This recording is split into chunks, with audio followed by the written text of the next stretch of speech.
a lot of people by surprise, because one minute you're dancing with no clothes, drinking aged grains in front of a burning heap of fire, and then the next minute everyone is singing Silent Night, and you have to quietly put your robe back on and mouth the words as best you can.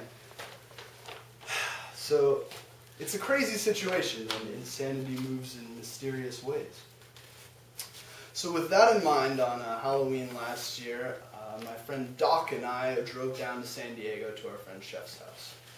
And the plan was to pre-party there and then move out. And as I got to his 10th floor apartment, I stared out off the balcony and I saw a gigantic life insurance building to my left and a gigantic Mormon cathedral to my right. Deep in enemy territory. But we were safe for the night because it was Halloween, so we were all well disguised. My friend Doc was dressed as a creepy abstraction of recurrent mischief, which is the Cat in the Hat. And my friend Chef was dressed as Green Man. Green Man was a fantastic costume. It was the best costume. Does anybody not know what Green Man is? Alright, so he's Green Man. He can blend into any situation and be chroma keyed out at a later date. So Chef was taking full advantage of this situation because he had a bottle of Jack Daniels in one hand. And you do need to know that Chef is a very refined and dignified man. But once he had this Green Man outfit on, he had a bottle of Jack Daniels, and he would pour it on his mouth, suck whatever dribbled through, and then scream something incredibly racist or obscene, where everyone would be shocked, and then he would go, "Anonymity!" And then he would run away to do the next thing.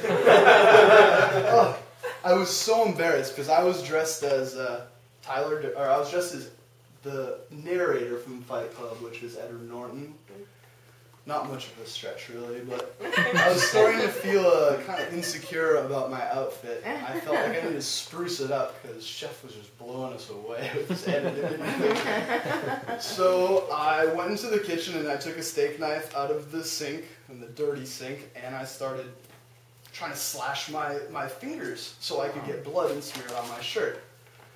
Which was a stupid thing to do because all I was getting was little Bic pen marks. I was getting nothing. It looked like someone just drew on me with a red pen. Chef comes in, Green Man comes in and goes, he immediately understands the situation, grabs the knife away from me, and starts trying to stab his thumb like this. And then he starts flinging the blood on me, but again, not much is coming out. Just through the Green Man costume. The Cat in the Hat comes in and goes, "I'll show you how to get some fucking blood." Puts a palm face up, takes the steak knife, wheelhouse slightly dunks it into his palm, and then starts squeezing and spraying it on you like a water balloon that has been poked in the center. And at this point, my shirt looks like a Jackson Pollock, and we're all standing in there, blood everywhere. Hands on our hips. Looked pretty good. So we all shook hands, and then I think we all realized that we had just made a blood pact. We didn't know to what. We didn't really care to make it to anything. No one could think of anything. And then Cat in the Hat goes, "Solidarity!" That was good enough. We walked out, threw the knife back in the dirty sink. And that's when the girls showed up. The girls for the pre-party knocked on the door and we opened it, and they see a man with blood all over his shirt, a man in a Green Man outfit bleeding from his hand, pouring Jack Daniels on himself and screaming racist comments. And then the Cat in the Hat is actually starting to be concerned because he's bleeding and it's squirting places. I should also point out that me and Doc were on a pretty heavy dose of multiple hard drugs at this moment. Psychedelic drugs. So our ability to interpret this would be a bad situation is just not present. And then Chef is just drunk and anonymous, so he doesn't care. But the girls come in horrified. When someone is literally speechless with horror, it's a very interesting thing. But they were dressed as the X-rated version of Alice in Wonderland, is what I interpret. So it was the Queen of Hearts, Alice, and the Rabbit. And I was very unsure about the rabbit because of the drugs and the clock. And the rabbit comes in with a handle of Jack Daniels, so I think, oh great, I can trust her. And then immediately steps in her lingerie and drops the bottle of Jack Daniels, which shatters on the hardwood floor. And I obviously can't process what just happened. Why would she do this? And she says, get paper towels, get a mop. And all I could think was, when that bottle shattered, all I could think about was all the inhibitions that are going to exist in this world now. Inhibitions which could have been delayed or maybe even cured by that whiskey. I thought, who could think about a floor at a time like this?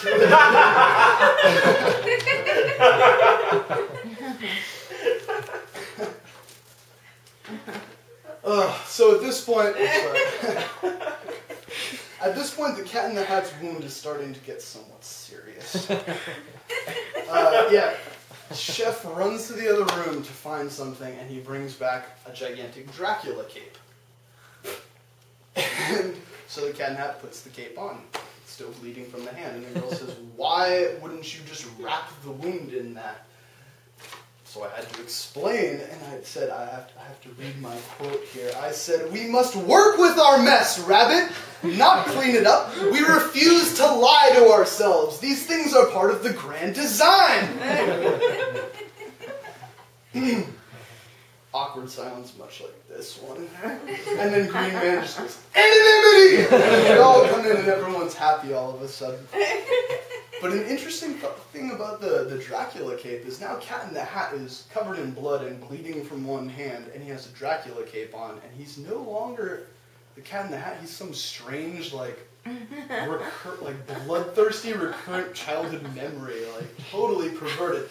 All of a sudden, he has the best costume in the room. And the thing no one saw coming is that cape gave him the best possible exit from any awkward situation. Because not 5 minutes after he had put on that cape, we all sat down in a room like this to pre-party with the sober girls and us, two drugged out drunk ones and then the one super drunk Green Man. And we're all sitting there, and there's a little bit of a silence, and then the bleeding Cat in the Hat said, I had a nightmare. Fabio died in his sleep. No one was concerned. And even I couldn't empathize with where he was going with that. I swear to God, somewhere in the distance a dog barked. He was silent. And he stood up and twirled his cape and said, "Cape twist!" And ran into the other room. And the words hung there so long while he was gone. And then some girl said, "Was that a haiku?" And it was, by the way. So basically, he has the perfect exit. I have blood all over me. Green Man is safe in his anonymity. The only thing left to do to make this perfect before we can leave is to get these girls shit-faced somehow so they can put up with our trash. They wanted to play King's Cup, but we wanted to play our drinking game. Now, our drinking game, I think, is genius. I've never told anyone about it before I was at that night. Because generally no one wants to play. Everyone has a drink in front of them. There's also one bottle of hard liquor and one shot glass. When it is your turn, the bottle and the shot glass are pushed towards you. And then you have to say a fault about yourself. And then you say a fault about yourself, and the whole room, the other members of the game, are allowed to either scream, "Bullshit," or "Hooray!" Now, if someone does the thing, because everyone their first time answers like they're at a job interview, they say something like, "Oh, I'm too perfect. I'm too obsessed with being perfect." Some people say my boobs are too big. It's like, okay, bullshit, and then you have to pour a shot and take it. Go again. It usually takes you about 4 shots to come to some sort of truth. But the thing is, after a while, this turns into one of the most beautiful human interactions I've ever seen. Because when someone finally gets so drunk in 10 minutes and so frustrated that people keep yelling bullshit at what they honestly think are false, finally you stumble upon some sort of truth. It's I'm never going to be as good as my dad, and I think about it even though I know it's stupid. to the point where, specific example, A, B, C, and D.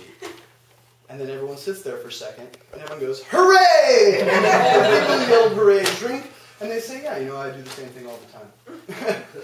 By the end of this, you're not only drunk, but you're all so much closer to each other. I've never gone to play this game again, but just so you know, if you ever want to play, the name of the game is We're All Fucked Up. So now that we are all fucked up and much more comfortable with each other's auras from my perspective, we made our way downstairs to the cab, but we had to make a few stops because Alice decided to puke in a planter that was not ours. Green Man had decided to finger bang the Queen of Hearts against someone's garage door. The other girl, whoever she was, the rabbit, oh fuck the rabbit. The rabbit took some drugs as well, and she was just gone, like giggling like a rabbit should. And meanwhile, I am on top of Doc's shoulders, who is about 6'3" or 6'4", and I am whipping him with an invisible whip and yelling, run, run, run! And we're running as fast as we can in zigzags through the middle of the street. And we hit a speed bump or something of some kind, and we both fall down just laughing, drunk, so happy with ourselves on Halloween. And this woman yells out her window, and she goes, what the hell is wrong with you people? And then in the middle of the finger bang, Shep turns around and goes, anonymity! I go, solidarity! And the cat and the hat goes, cape twist! And